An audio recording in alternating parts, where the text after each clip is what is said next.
¿Cómo están, amigos de Caribe News? Qué placer saludarlos hoy nuevamente en CNN Escucha, como siempre teniendo invitados, pero grandes invitados y con grandes temas. Y fíjense, hoy vamos a tener un invitado muy especial, un gran amigo, una eminencia en turismo, la verdad, y es nuestro querido amigo Francisco Madrid Flores, Paco Madrid, como lo conocemos todos los amigos de hace muchos años. Les voy a platicar un poquito de él. Bueno, fíjense, Francisco Madrid es doctor en turismo, un laude por la Universidad Antonio de Nebrija de Madrid, España, además de contar con un diploma de economía aplicada de la misma universidad y un MBA en el Tecnológico de Monterrey. Su formación profesional de origen y licenciatura en turismo en el Instituto Politécnico Nacional. Bueno, Francisco Madrid ha sido una institución a nivel nacional porque ha estado en la Secretaría de Turismo, ha participado en muchísimos planes estratégicos a nivel nacional y cabe decir que durante 12 años fungió como director de la Facultad de Turismo y Gastronomía de la Universidad de Anáhuac, México, y actualmente es el director del Centro de Investigación y Competitividad Turística Anáhuac. Aparte, fíjense, Paco Madrid recibió la medalla Lázaro Cárdenas, máxima presea que otorga el Instituto Politécnico Nacional a los egresados en el año 2000, y en 2012 la AMESTUR le entregó el Premio Nacional de Educación Turística, y en 2015, fíjense nada más, el Consejo Nacional Empresarial Turístico lo reconoció con su presea al liderazgo turístico, siendo hasta ahora el único académico que ha recibido esta distinción, y recientemente ha sido reconocido con la medalla de liderazgo Anáhuac en turismo por la Universidad Anáhuac Cancún. Y bueno, y pues si esto no fuera suficiente, hace poco, allá en España, fue nombrado caballero de la Orden del Camino de Santiago, después de haber caminado, bueno, aparte de toda esta trayectoria que trae, caminó casi, creo que más de 700 kilómetros en el Camino de Santiago. Y bueno, realmente es una semblanza curricular impresionante, Paco Madrid. Y ¿cómo ves, mi querido José Carlos Santiago? ¿Dónde te encuentras ahora, José Carlos? Bueno, queridos amigos, querido caballero, para empezar, o caballeros, que es lo más bonito y lo que más nos une en estos momentos, ¿no? Estoy en La Habana, en la ciudad de La Habana, estoy saliendo para Madrid ya mañana mismo, y desde ahí estaremos también trabajando porque nada más llegar a Madrid saldré para la ciudad de Orense, donde se va a celebrar el Congreso Mundial del Agua, y a continuación uno de los eventos termales más importantes del mundo, que se llama Termatalia. Pero no estamos para hablar de mí, sino estamos aquí para que nos hable hoy directamente, y yo creo que casi podríamos pedirle una conferencia magistral a Paco. Paco, evidentemente, ha entrado en un lugar, en una orden muy especial, que es la Orden de los Caballeros del Camino de Santiago, un amante del Camino de Santiago como camino turístico, camino deportivo, camino cultural, patrimonial y a su vez también un camino religioso. Pero todo esto unido a su espectacular currículum nos tiene que dar la primera pregunta. Primero decirte bienvenido, Paco. Y nuestro excelentísimo Paco Madrid le iba a pedir una conferencia magistral. Así que vamos a intentar hablar lo menos posible y dejarte a ti que nos cuentes una experiencia que es la tuya de vida, y sobre todo que nos hables de dos cosas. Situaciones pandémicas que hayan sido parecidas a la que hemos pasado, y en un segundo plano, ¿qué expectativas tienes como gran experto en el turismo de cómo se va a recuperar el turismo en estos próximos años? Con un escalado, si es posible para ti. Esa es mi pregunta, y te digo, de verdad, Paco Madrid, querido Francisco, esperamos de ti eso que sabemos que tú nos puedes dar. Así que no te interrumpiremos. Adelante.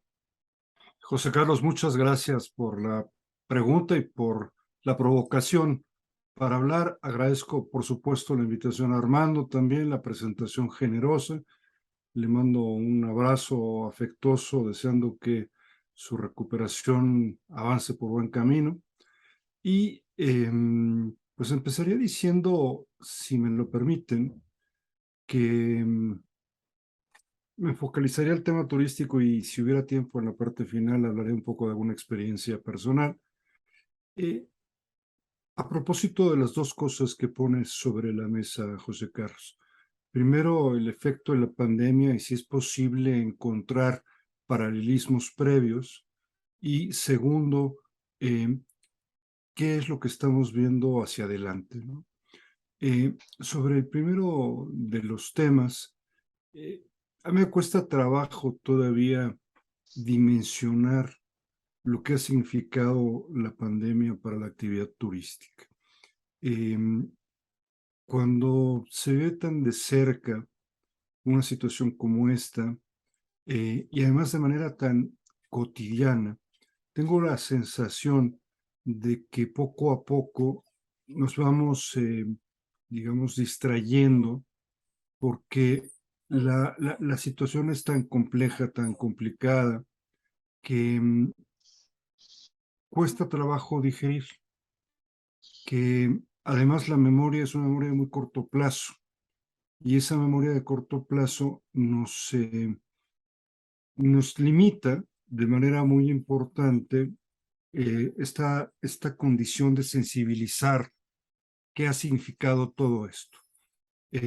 Necesito tener esta capacidad de hacer un espacio como el de hoy para poder entender de mejor manera que no hay, sin lugar a dudas, un paralelismo con esto en materia turística. Ciertamente el mundo ha vivido, experimentado en otras ocasiones una pandemia, pero lo que ha sido diferente en esta ocasión es que pues tenemos ya una actividad turística boyante, en plena marcha, a todo vapor, y por ende, sí que el turismo ha sido una víctima de lo que ha sucedido con la pandemia, pero también, y de esto no hemos hablado mucho, ha sido un vector, ¿no?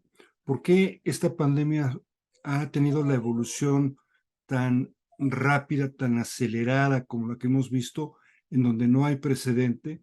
Pues en buena parte por la movilidad humana, y el turismo pues es uno de estos factores que tienen que ver con la movilidad humana. Uno va viendo la línea del tiempo desde el último día de diciembre de 99, perdón, no, de 2019, los primeros casos en China, cómo brinca a otros países en Asia, cómo pasa a Europa, cómo pasa a América.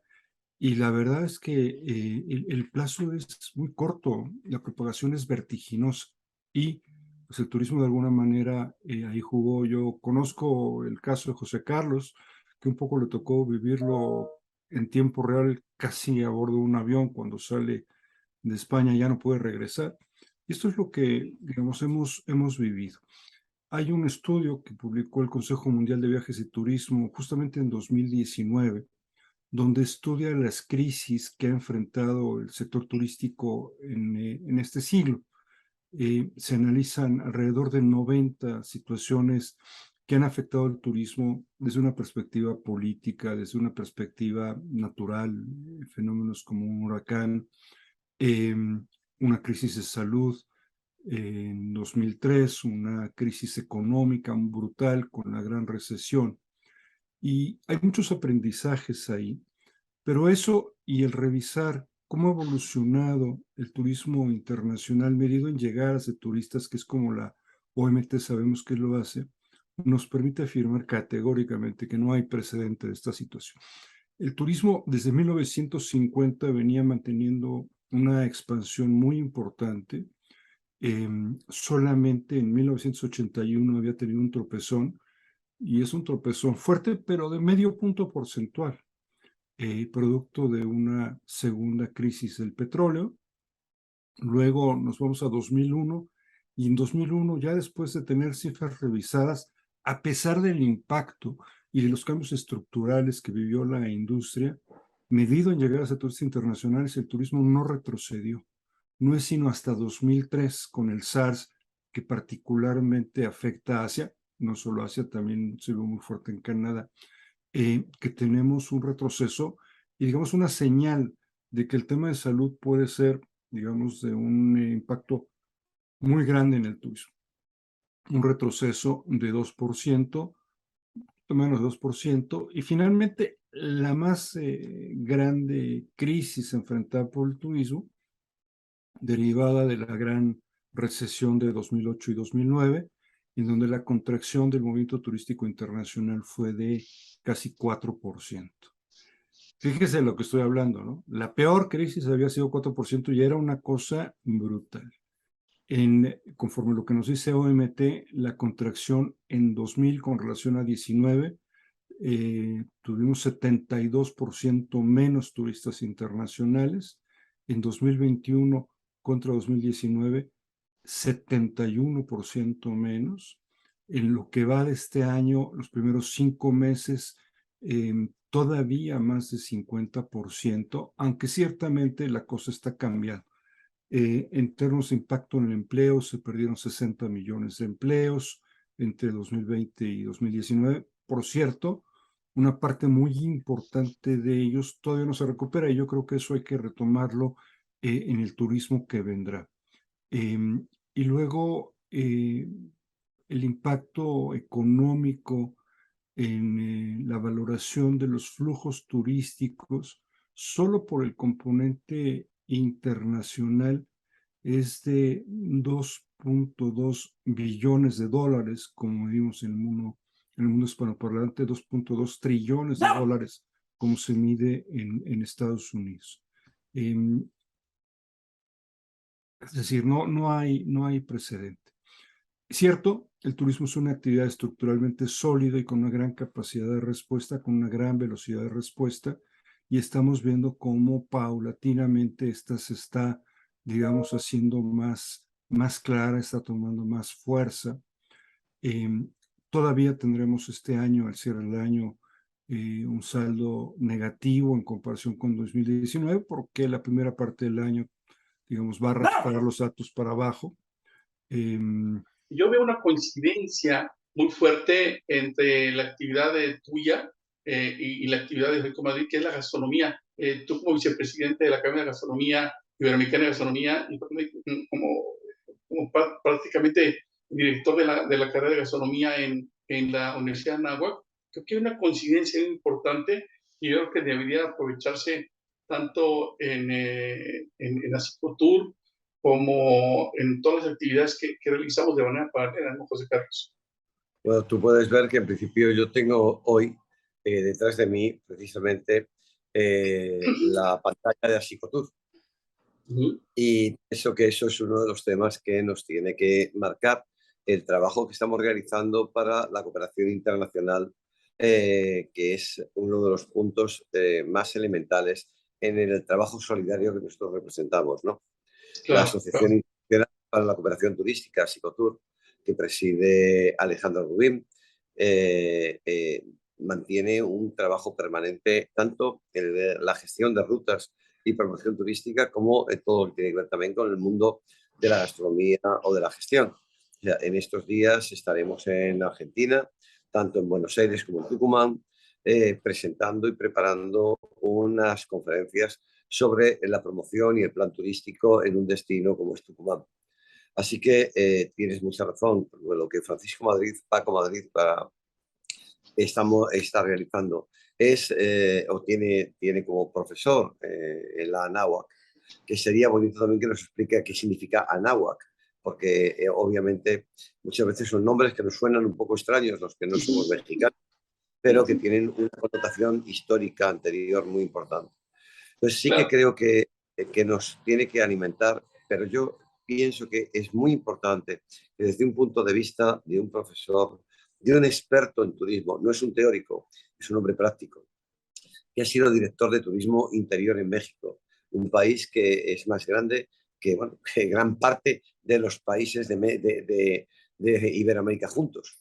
Entonces, si solamente con esos conocimientos que él tiene nos puede alumbrar un poco a nosotros y a las personas que nos ven, nos va a dar una visión estructural y estructurada de su opinión sobre lo que es el sector turístico. Eso es lo que yo creo que es más importante que nos puede transmitir. O sea, nuestras coincidencias en lo que es el mundo gastronómico nos van a llevar a unir primero el empleo, que él hablaba de que no se va a recuperar el empleo inmediatamente, sino que va a ser paulatinamente. pero yo creo que más importante es solamente que cómo se va a ir recuperando, es cómo se van a ir formando nuevas personas, puesto que gran parte de las personas que se dedicaban al sector turístico han salido de este sector para incorporarse en otros sectores de la sociedad industrial, agrícola o sencillamente de producción informática. También estamos valorando cómo hoy estamos haciendo un cene de escucha cada uno desde nuestra oficina o desde nuestra casa. Antes esperábamos para hacer un CND, llegar a un evento, ir a visitar un país y de esta forma tener ese encuentro para poder físicamente entrevistarnos, grabarnos. Hoy todo esto ha pasado. Paco ha ido a ver a su perro, lo que es muy natural, y a mí me encanta escuchar al perro porque amo a los animales y que Yo estoy de eso vuelta no... ya, ¿eh? No sé si me ves, José Ah, Carlos. voy Estoy de vuelta, Paco. perdona, perdona. No, no te habíamos Es visto. que, Entonces, Paco, ya estamos contigo de nuevo y sigue, por favor, con la conferencia que nos estabas dando, que me estaba encantando. Pues luego hablaremos de astronomía, que es de lo que me estaba diciendo nuestro queridísimo amigo Armando y compañero y caballero de estos programas. Te dejo la palabra. Ofrezco una disculpa por la interrupción, pero es, digamos, uno de los costos de trabajar en casa. Retomo simplemente y cierro esta parte de la afectación. Lo que digo en realidad no es una novedad, porque todos lo padecimos en primera persona, todos los que nos dedicamos a este sector. Eh, digamos, simplemente para dar una idea de lo que le ha costado a un país como México, la pandemia puesto en valor económico, de acuerdo con las estimaciones de Cicotur, el Centro de Investigación y Competitividad Turística que dirijo, y cuyo acrónimo es similar al de ACICOTUR de José Carlos. El nuestro es, sin la letra A y con la letra C o C, que diría él, Cicotur, Centro de Investigación y Competitividad Turística. Hemos estimado que para México la pandemia supuso una afectación en reducción del gasto de consumo turístico en 2020-21 y el primer semestre de 22 de 1.6 billones de pesos, 80,000 millones de dólares, número redondo, ¿no? Ya con eso nos podemos dar una idea de lo que esto significó. Claro, parece que es tiempo de dejar de hablar con tanta vehemencia de esa afectación y voltear cada vez más hacia el futuro. Creo que esta semana ha sido particularmente importante porque así como en enero de 2020 el director de la Organización Mundial de la Salud nos empezó a alertar y no le hicimos mucho caso de que teníamos este feroz enemigo ya en la cancha de juego, el coronavirus. Esta semana nos ha dicho que habría que tomar con cautela, pero es bastante claro que la pandemia cada vez está más próxima a su fin. Y es tiempo más bien de reconocer que de lo que hemos vivido se quedará como un cambio estructural en la práctica del turismo y que solamente será coyuntural. Digamos, haciendo el paralelismo con la situación de los actos terroristas, en aquel momento fue muy claro que hubo cambios coyunturales y cambios estructurales del sector. Coyunturales, bueno, pues se empezó a privilegiar los viajes por tierra en vez de subirse a un avión por la percepción de riesgo, viajes más cortos, reservaciones con menos tiempo de antelación, porque el mercado entendió que había una condición a la baja de la demanda, que la oferta estaba presionada y que producto de la presión empezó a bajar precios y entonces esperaba hasta el último minuto para tomar una decisión de viaje para ver si el precio era más bajo. En el caso actual hay muchos temas que nosotros creemos que serán poco a poco desapareciendo, como esta cosa del uso de la mascarilla o el cubrebocas, como llamamos por acá. Pues es bastante claro que en Europa, en Estados Unidos, está completamente de salida, pero en sus países todavía estamos como a la mitad del camino. Y en el corto plazo tendremos sí una preocupación de la demanda de los turistas por tener certeza de cuáles son las condiciones en materia de protección a la salud de los destinos que va, pero la experiencia nos dice que esta situación irá poco a poco desapareciendo en la medida que se va entendiendo que el riesgo de contagiarse cada vez es menor. La pregunta es entonces, ¿cómo será el nuevo turismo? Y me parece que la reflexión tiene que darse a la luz de esta cosa que ha lanzado la Organización Mundial de Turismo a propósito del Día Mundial del Turismo, que me parece muy oportuno y agradezco a Armando el que haya aceptado que hable un poco de este tema. Como saben ustedes, el 27 de septiembre se conmemora el Día Mundial del Turismo. Lo empezamos a hacer desde 1980, producto de la Declaración de Manila de la OMT, y desde entonces, cada año, en esta fecha, pues ponemos en la palestra pública del mundo que el turismo es una actividad importante. ¿Por qué 27 de septiembre? Porque justo un 27 de septiembre, pero de 1970, se decide coincidentalmente en México, en una asamblea de la Unión Internacional de Organismos Oficiales de Turismos, el antecedente previo de la OMT, el dar el paso para constituirse como esta agencia que hoy conocemos, que ya es parte del sistema de Naciones Unidas. De dos rasgos tiene adicionales el Día Mundial del Turismo, además de que es la fecha para llamar la atención del turismo, es que se decide por consenso de la Asamblea el que haya una temática especial a la que dedicar ese día, pensando que se alinea con una agenda internacional, que puede alinearse con la agenda de Naciones Unidas o no necesariamente. Y segundo, que desde 1998 hay un país que es sede de los festejos en torno al Día Mundial del Turismo. El primer país fue México, en Mérida, precisamente en aquel año, y luego ha venido un sistema rotativo. En este año es Indonesia la sede de la conmemoración, digamos, la sede mundial de la conmemoración del Día Mundial del Turismo, y habrá una serie de debates, creo que de mucho interés, el martes próximo.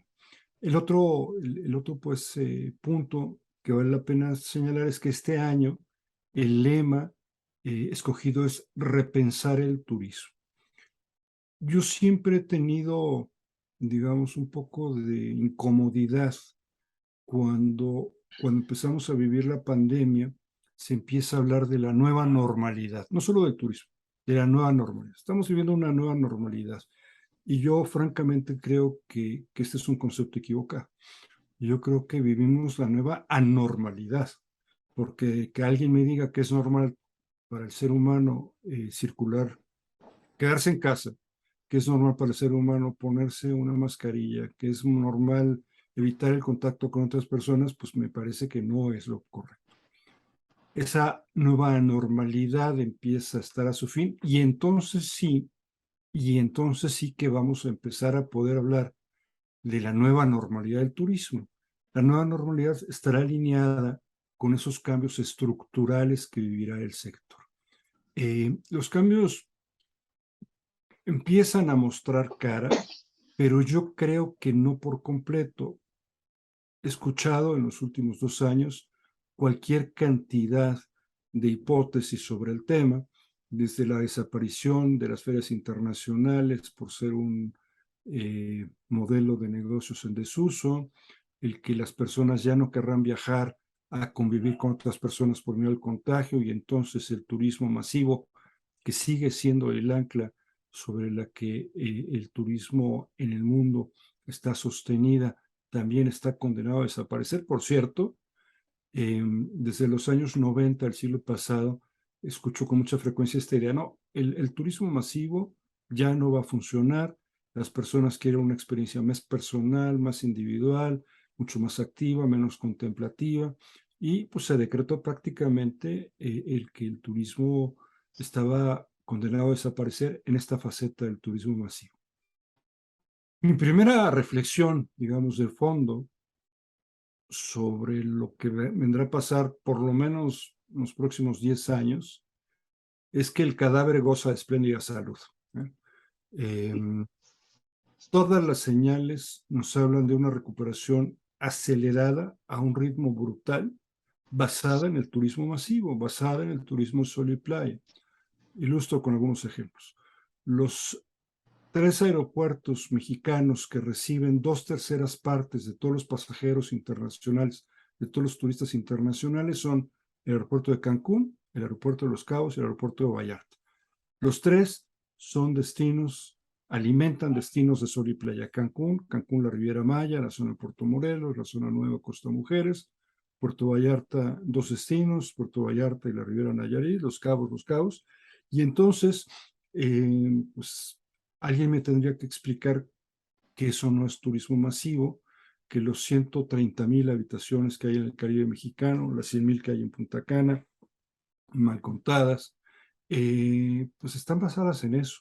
Entonces, la primera reflexión es, la base del turismo seguirá siendo la misma. Encuentro sí algunos cambios que acelera la pandemia. Obviamente en esta dinámica represada del turismo, el tema digital es formidable y representa enormes oportunidades. El tema digital alimenta un proceso de desintermediación, que es un reto para las agencias de viajes muy grande. Ayer tuve una conversación con una firma tecnológica y vemos cómo poco a poco la capacidad que tienen las empresas aéreas para ir controlando la distribución es mayor, con una menor dependencia de la distribución a través de los GDS, por ejemplo, ¿no? Ya en este momento pareciera ser que estamos mitad y mitad, mitad y mitad, en términos de lo que se distribuye en GDS y lo que se vende directamente, y eso sucede con muchas otras ramas de la actividad. Es el tema de muchas cadenas hoteleras que van cambiando el modelo de distribución, cada vez impulsando una venta directa más fuerte. Y queda claro que entonces en la parte del turismo poco diferenciado, en la parte del turismo en donde las habitaciones de hotel son commodity, en la parte de turismo de negocios individuales, cuartos, digamos, de este perfil sol y playa, o que pueden ser incluso comprados en línea como paquete, va siendo, digamos, poco el espacio para las agencias de viajes. Tendrán que recurrir a la creatividad, porque también se decretó por ahí de los 90 que las agencias de viajes estaban condenadas a desaparecer, y ese otro cadáver también goza de buena salud, pero se han tenido que reinventar y han tenido que apoyarse precisamente en la tecnología. Una de las cosas que más me ha gustado, por ejemplo, podríamos hablar horas del tema, pero lo pongo simplemente como una ilustración de cosas sencillas que la tecnología nos puede dar, es en algún hotel muy grande del Caribe mexicano, el room service movió a un sistema digital. Esto quiere decir que yo hago mi pedido de room service desde mi teléfono, sin tener que hablar con nadie, y es suficientemente robusta la plataforma para hacer incluso pedidos individualizados, fijar un tiempo de cocción de los alimentos solicitados. Si a alguna persona le gustan los huevos fritos no demasiado hechos, así vendrán. Y francamente me parece que este tipo de cuestiones son parte de lo que estará dominando este nuevo turismo. Soluciones digitales para hacer más disfrutable la experiencia turística. No pienso, y espero no equivocarme, que haya una sustitución todavía de una experiencia turística por una experiencia tecnológica. No lo estoy viendo. Una de las cosas que continuamente me preguntan los periodistas, continuamente quiero decir unas 10 veces en las últimas 2 semanas, es el impacto de la probable recesión económica o de la desaceleración económica, el impacto de la inflación en turismo. Y lo que pareciera ser es que en el corto plazo no se está resintiendo ese impacto en una disminución de la demanda, sí en algunos ajustes en la conducta de comportamiento, porque las personas quieren dejar atrás la pandemia, quieren dejar atrás el confinamiento, quieren dejar atrás las restricciones de la movilidad. Y ese yo creo que, de la mano de esta idea de que el turismo sigue siendo vigente, me parece que es una de las grandes noticias que a mí me gustaría compartir. Nosotros sostenemos ya desde hace algunos años y hoy lo volvemos a hacer, que vivimos un segundo boom del turismo. El turismo crece, ustedes lo saben muy bien, José Carlos lo sabe muy bien, de manera muy importante en la década de los 70 y los 80 del siglo pasado, a un ritmo muy fuerte, impulsado precisamente por el turismo de sol y playa, por un modelo de distribución muy aceitado, digamos, por una serie de condiciones que suceden después de la Segunda Guerra Mundial, la, digamos, práctica de vacaciones pagadas, mejoras en la tecnología, en la economía de bienestar, etcétera, etcétera. En 90 tropezamos y en 2000 todavía más. La primera década de este siglo supuso el ritmo de crecimiento más bajo de cualquier década desde 1950. Pero la segunda década del siglo supuso una tasa media anual de crecimiento superior a las de las 3 décadas previas, y eso es el segundo boom que nosotros llamamos. ¿Y por qué?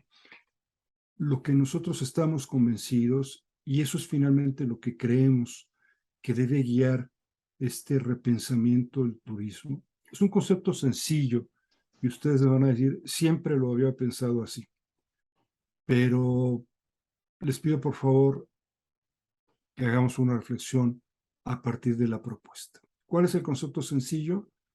Somos habitantes nosotros de la posmodernidad. Y en la posmodernidad que hoy vivimos, una parte importante del estilo de vida de las personas es el viajar. Los viajes son fundamentales en el estilo de vida, en el patrón, en la cadena de consumo, perdón, en la canasta de consumo de una familia de clase media de cualquier parte del mundo. Y por esa razón, quienes estamos en la industria turística debemos ser optimistas de que el turismo está en un proceso de recuperación, que retomaremos la vía de crecimiento y que, por supuesto, sin dejar de lado las pérdidas que se tuvieron y los costos que se enfrentaron, las cosas que vienen serán buenas cosas para el turismo. Ciertamente, con eso concluyo la reflexión. El reto es la sostenibilidad de la industria turística y yo creo que ese es habiendo tenido esta certeza de que el turismo se recuperará muy rápido y muy fuerte, habiendo tenido la certeza de que la digitalización jugará un papel clave, ya no se puede imaginar el turismo si no es en clave de sostenibilidad.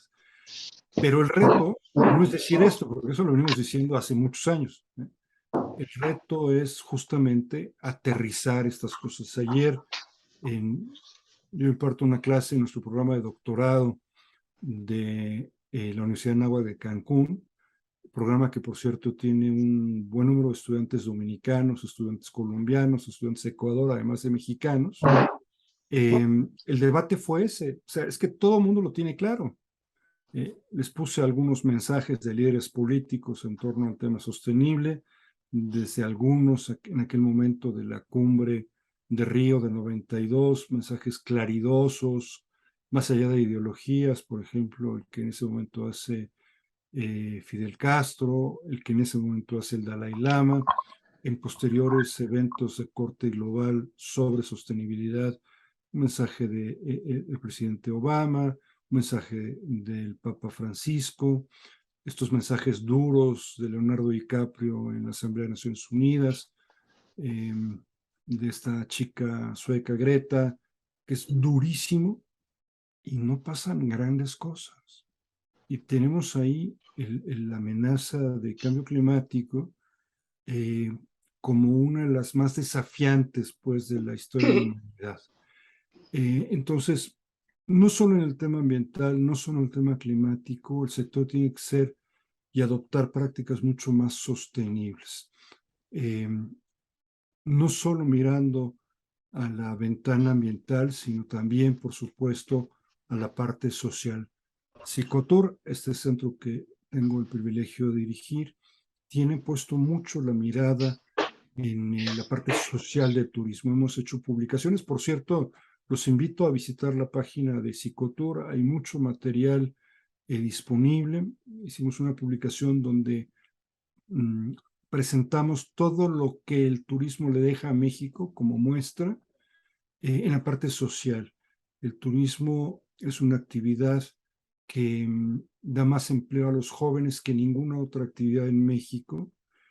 En un mundo que enfrenta el fenómeno de los ninis, los que no estudian y no trabajan, pues el turismo es el lugar de los sisis, donde los jóvenes estudian y trabajan. No hay ninguna otra actividad en nuestro país que en donde haya más jóvenes que trabajan estudiando. El 37% de los jóvenes que trabajan en turismo también estudian.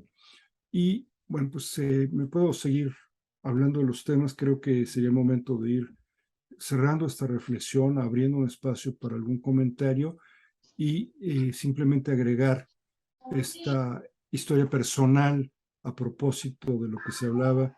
Y me gustaría que, aunque la tentación es grande hablar del Camino de Santiago, pues un poco hablaré de la gastronomía, ¿no?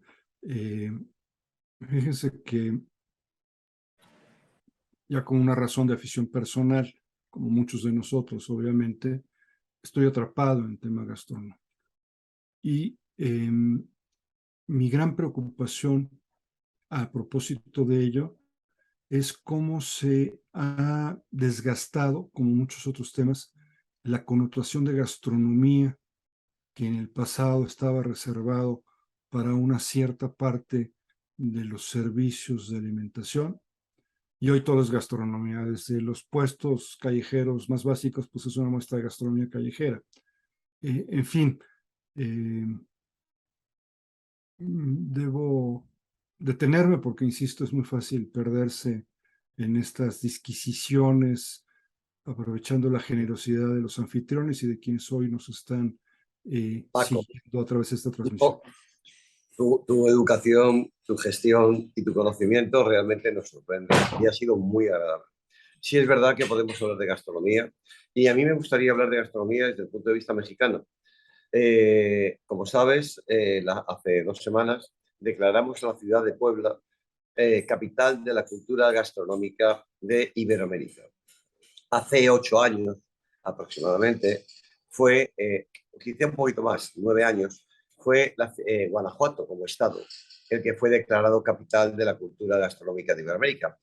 En un país no es normal que 2 ciudades puedan ser declaradas capital de la cultura gastronómica de un continente completo, de más de un continente, porque estamos hablando de España, Portugal y evidentemente desde Norteamérica, en el que estáis vosotros, hasta, por supuesto, la Punta de Fuego. ¿Qué consideras tú que es importante desde el punto de vista gastronómico plantear en la promoción turística de un país y qué fortaleza puede tener esto a la hora de presentar un plan maestro de promoción turística? Vamos a aprovechar contigo el tiempo que llevamos. Llevamos 3/4 de hora, 45 minutos casi de conversación contigo. A mí me encantaría, si es posible, que en 15 minutos podamos resumir este tema. ¿Cómo se influiría la gastronomía para la presentación de un plan maestro en la promoción turística de un destino que no tiene una proyección internacional de ese mismo nivel? Con mucho gusto, José Carlos. Lato sensu, en este sentido amplio, pues, de las cosas, entendemos, como antes decía, que la parte del consumo de alimentos es, junto con el hospedaje, el rubro más elevado del cheque turístico, del gasto turístico. Haciendo a un lado la parte del transporte aéreo internacional, que no cuenta para efectos de la contabilidad nacional, de la balanza de pagos. En el primer Foro Mundial de la Gastronomía, primero o segundo, no recuerdo, celebrado en Donostia, se daba una estimación de que entre el 15 y el 40% del gasto turístico tiene que ver justamente con este aspecto. Y ya si decimos que eso es de este nivel, no puede imaginarse que, que esto esté ajeno de una propuesta de valor si queremos salir a los mercados internacionales. Es bastante claro, toda la evidencia apunta en los estudios que hacemos, pero no solamente en eso, sino en la literatura científica al respecto, que el turista le da una gran importancia a la parte que tiene que ver con el consumo de alimentos. En un estudio que realizamos hace algunos años sobre el turismo cultural en nuestro país. La primera actividad que quería practicar un turista internacional para tener contacto con la cultura mexicana era el probar comida típica mexicana. Entonces, en ese sentido, yo diría que tendríamos que poner mucha atención al componente. Ahora, yo tengo y perdonen la franqueza, pero creo que así es como tenemos que hablar, un prurito con el tema. Por razones personales, mi mujer estudió de manera tardía, descubrió su vocación y estudió todo el programa del diploma de Le Cordon Bleu, el gran diploma que se llama. Se formó durante 1 año y medio, pero a una edad un poco que ya era difícil hacer un emprendimiento. Cuando nosotros cumplimos 30 años de casados, yo le dije que como no le podía bajar las estrellas por haber convivido todo este tiempo, lo que iba a hacer era empezar a regalárselas.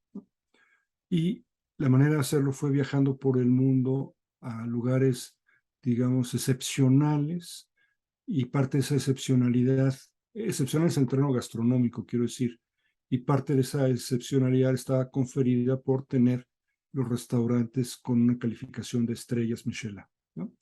De esta forma hemos coleccionado más de 1 centenar de estrellas Michelin, y la sensación que tengo es que, con alguna excepción, en nuestros países nos hemos quedado atrás de la lógica por donde va la diferenciación en el mundo culinario del mundo.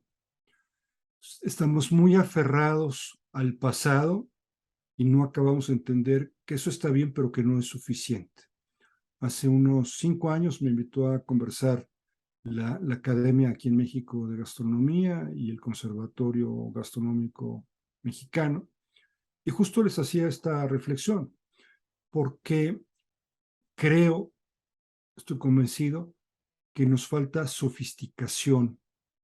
Tenemos muy buena materia prima, tenemos magníficas técnicas, tenemos simpatía en el servicio, simpatía, calidez quizás, pero no logramos ser, digamos, esta experiencia extraordinaria, formidable. Quizás con la excepción de Perú, que lo ha hecho, me parece, mejor que nadie en Latinoamérica, mejor que México, por cierto, a pesar de no contar con la declaratoria que tiene México de una parte de su cocina como patrimonio de la humanidad. Creo entonces que nuestro reto tiene que ser asumir. Yo he platicado con alguien que tú conoces, perdón, digo platicado porque los mexicanos decimos platicado, tú dirías, he conversado con Rafael Anzón mucho este tema.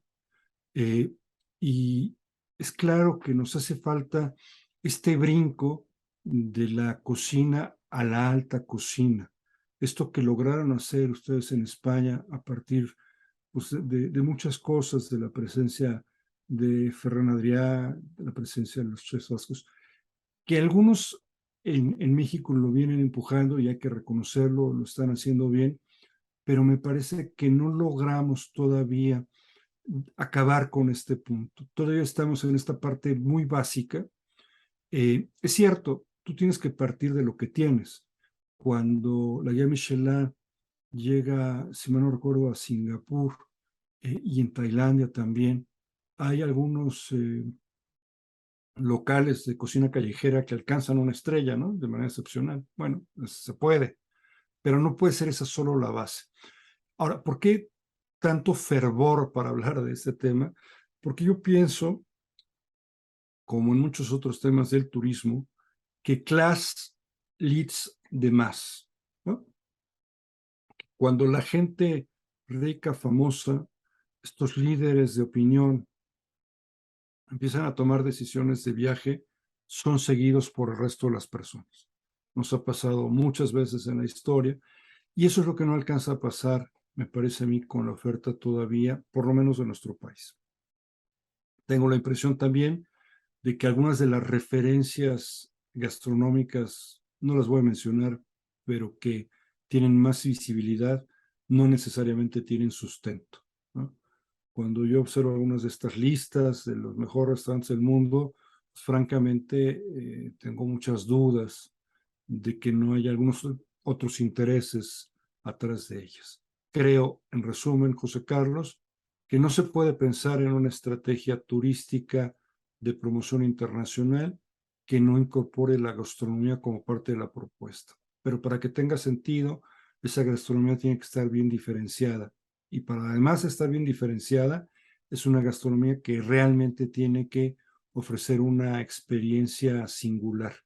En este mundo de las experiencias, se ha insistido mucho en la literatura científica del turismo de esta experiencia vivida, de esta experiencia memorable. Y yo puedo estar horas con mis amigos, con mis conocidos, hablando de estos restaurantes, porque a todos nos fascina. Pero si hablo del chiringuito de la esquina, la verdad es que no cautivo ninguna atención. En un escenario de competencia global, de competencia feroz, necesitamos convertir nuestra base en una gran atracción. Y para eso necesitamos hacer más sofisticada la experiencia gastronómica en nuestros destinos. Bueno, Paco, realmente tu presentación ha sido estelar. A mí me gustaría comentarte algo respecto a lo que hablabas de las estrellas Michelin, o Michelin, como le llamamos muy, muy clarito en castellano. Porque a fin de cuentas las estrellas Michelin, como tú bien dices, surgen de un proyecto económico y de un proyecto publicitario, comercial, que es cuando Michelin quiere tener una guía de restaurantes para los camioneros, para los usuarios de sus vehículos a principios del siglo XX. Y la Academia Francesa de Gastronomía es quien tiene digamos, el encargo directamente de elegir esos lugares. No solamente porque sean los mejores, como hoy pensamos, los ideales, las estrellas, sino porque eran los que tenían, los que eran más dignos para que se pudiese parar en ellos. A partir de eso han sucedido muchas cosas, donde la gastronomía francesa, a partir de los años 70, finales de los 70, empieza a dejar un espacio muy amplio a la gastronomía iberoamericana.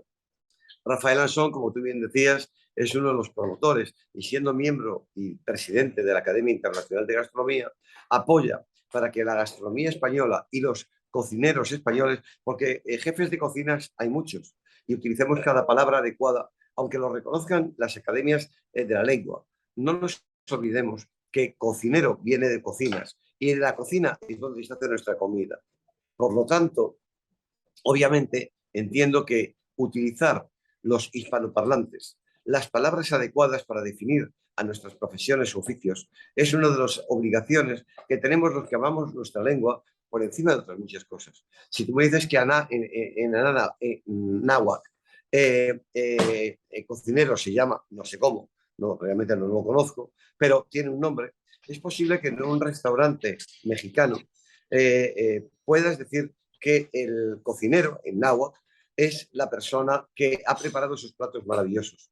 Pero decir que es el chef como naturaleza, vamos a diferenciar de jefe de cocina, director de cocinas y cocinero.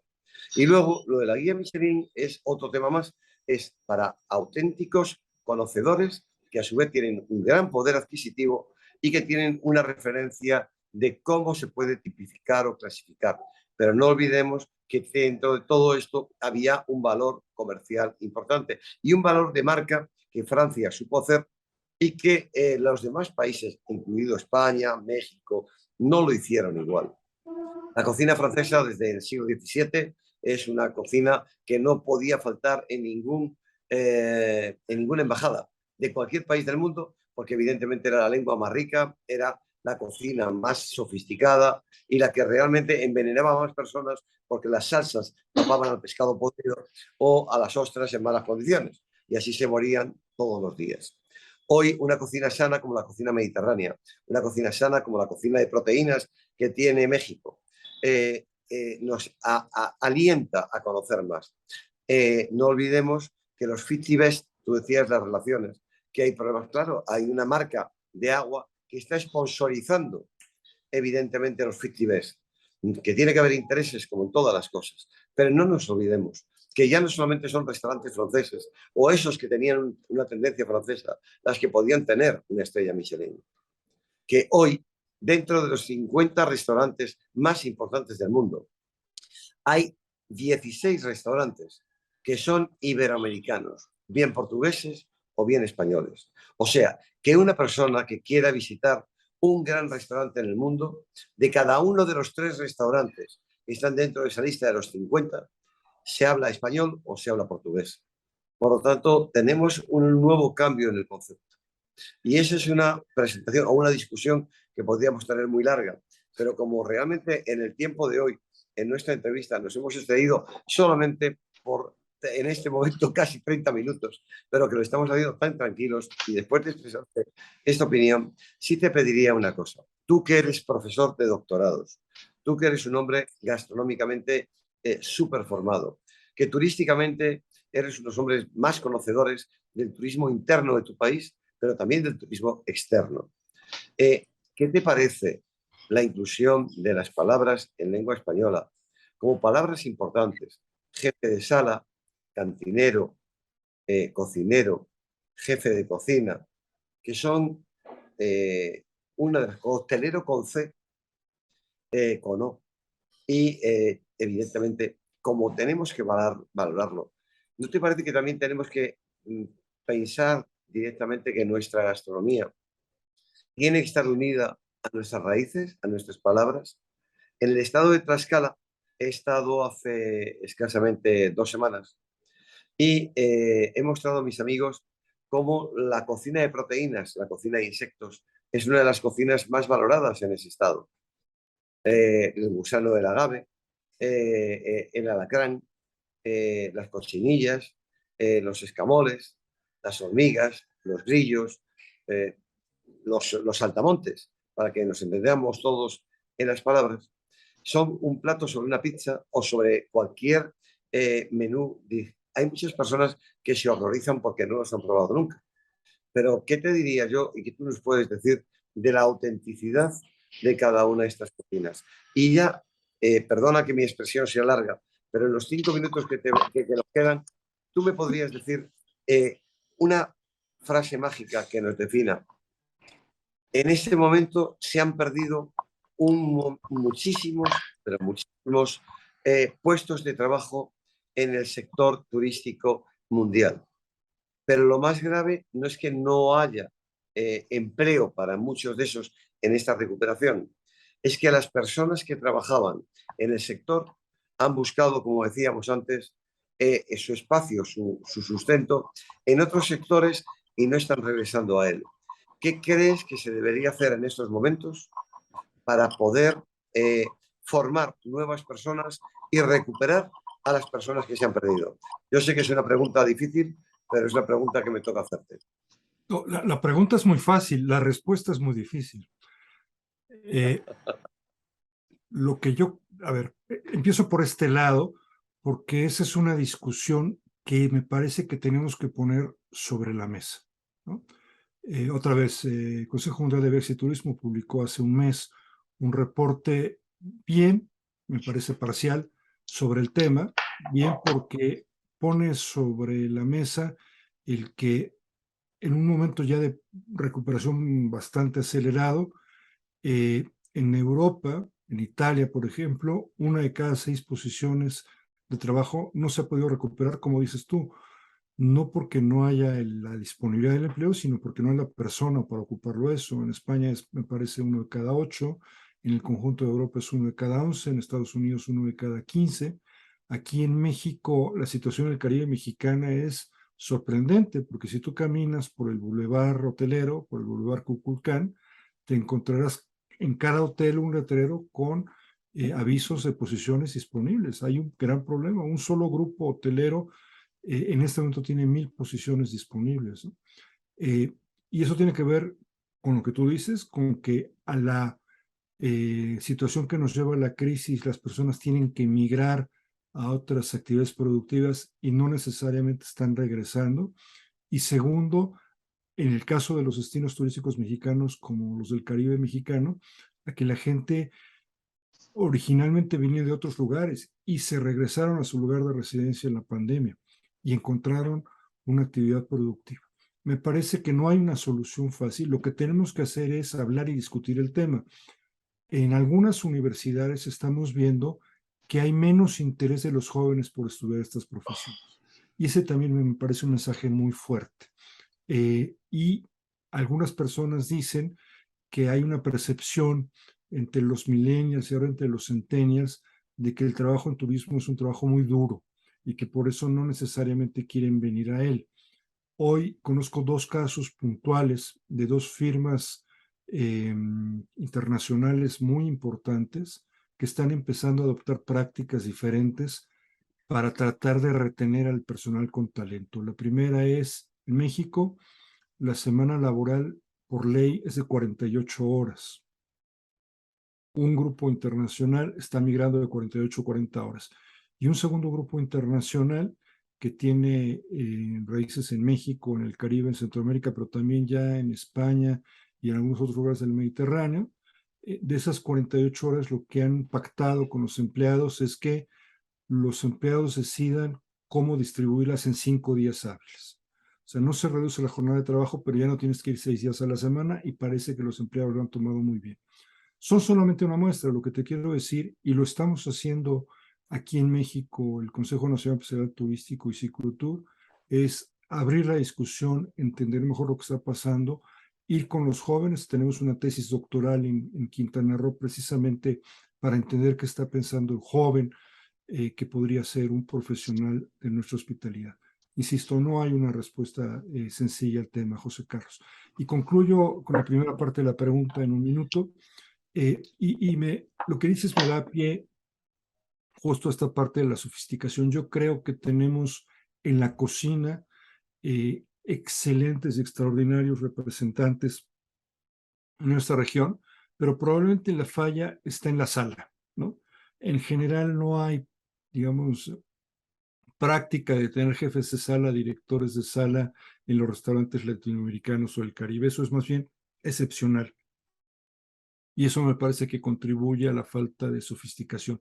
Me parece, por supuesto, más que apropiado recuperar, digamos, las nomenclaturas locales a las cosas, pero yo siempre, y perdón el prurito, pero lo digo con la confianza, tengo un poquito de escepticismo sobre el impacto que estas cosas tienen y el riesgo de caer en un vernaculismo ramplón, perdón por decirlo mal y pronto, ¿no? Habría que entender quién es nuestro turista, quién es nuestro comensal, para saber cómo jugamos con esa variable, que por supuesto es parte de la experiencia. Muchas gracias. Muchísimas gracias a ti, Paco. Francisco Martín, uno de los hombres que, como decíamos antes, más sabe de turismo en México, yo diría uno de los expertos de turismo en el mundo, un gran profesional que a su vez, unido al mundo de la gastronomía, nos da una lección permanente de cómo se debe entender el sector turístico. Y hablando de México, nos has dado las claves básicas. Me has hablado de los centennials, de los millennials, me hablas del esfuerzo por el trabajo, hemos hablado de que estamos trabajando en casa, tu perro estaba por ahí participando en nuestro programa, lo que es maravilloso porque nos hace en principio amantes de los animales y al mismo tiempo también nos da la sensación de cómo estamos trabajando y cómo aprovechamos el tiempo de una forma diferente. Entonces, yo creo que nos queda despedirnos, abrirte las puertas para siempre que quieres estar con nosotros en CN de Escucha, en el Grupo Excelencias, en la revista Excelencias Gourmet o en Excelencias Turísticas. Nuestras páginas, nuestras informaciones siempre estarán abiertas para ti. Y nos encantaría que pudieses estar con nosotros en nuestros seminarios Excelencias también. Por lo tanto, ¿qué más te vamos a solicitar, querido amigo? Solamente que nos sigas alumbrando con una conferencia tan sumamente buena como la de hoy. No ha sido una entrevista habitual, pero yo creo que tú tenías tanto que decir que nuestras palabras, aunque yo he ocupado algunos minutos, no tenían importancia. Las tuyas son las de auténtico valor. Hasta siempre, Francisco. Gracias, José Carlos. Yo ofrezco una disculpa por no venir suficientemente preparado para conversar. Siempre tenemos cosas por aprender, pero me siento muy cómodo hablando con ustedes, hablando con el auditorio, y por supuesto que tomaré esto que me ofreces, José Carlos, está regresando para compartir lo que hacemos en el Ciclotour. A diferencia de otros centros de investigación, el foco de nuestra investigación es investigación práctica, que responda a las necesidades del sector. Respetamos mucho quien hace investigación de otro carácter, pero lo que queremos nosotros es darle respuestas a la industria porque, y con esto concluyo, lamentablemente el turismo no es suficientemente importante en nuestra región. Y Cicotur lo que desea hacer es contribuir, aunque sea con un granito de arena, para poner al turismo en la agenda de nuestros países. Muchas gracias, José Carlos. Muchas gracias, Armando. Te agradecemos. Palabras. Bueno, pues ya lo oyeron ustedes, amigos de CN Escucha, aquí en Caribe News. Esto fue una plática, un programa más bien, esto no fue un programa, una conferencia con el doctor Francisco Madrid Flores, una institución en materia turística, no solo de habla hispana, sino de Iberoamérica. Y creo que, si no me falla, creo que es el programa más extenso que hemos tenido, pero con una riqueza impresionante sobre los puntos estratégicos del repensar del turismo. Ese fue el tema hoy, el repensar el turismo. Y caray, la verdad es que durante este poquito más de una hora, todo lo que platicamos, de dónde veníamos, dónde estamos, dónde vamos, en diferentes temas gastronómicos, culturales, históricos, etcétera, creo que ha sido un programa de lo más completo. Y bueno, amigos, fue un honor, un privilegio haber estado hoy en CN Escucha con el doctor Francisco Madrid Flores, a quien le agradezco mucho que nos haya acompañado. Y obviamente ya desde La Habana, a nuestro querido líder y presidente del Grupo Excelencias, José Carlos Santiago. Que tengan un gran día y nos vemos el lunes, si Dios quiere, aquí en CN Escucha de Caribe News. Gracias, Paco. Gracias, mi querido José Carlos. Y nos vemos la próxima. Gracias.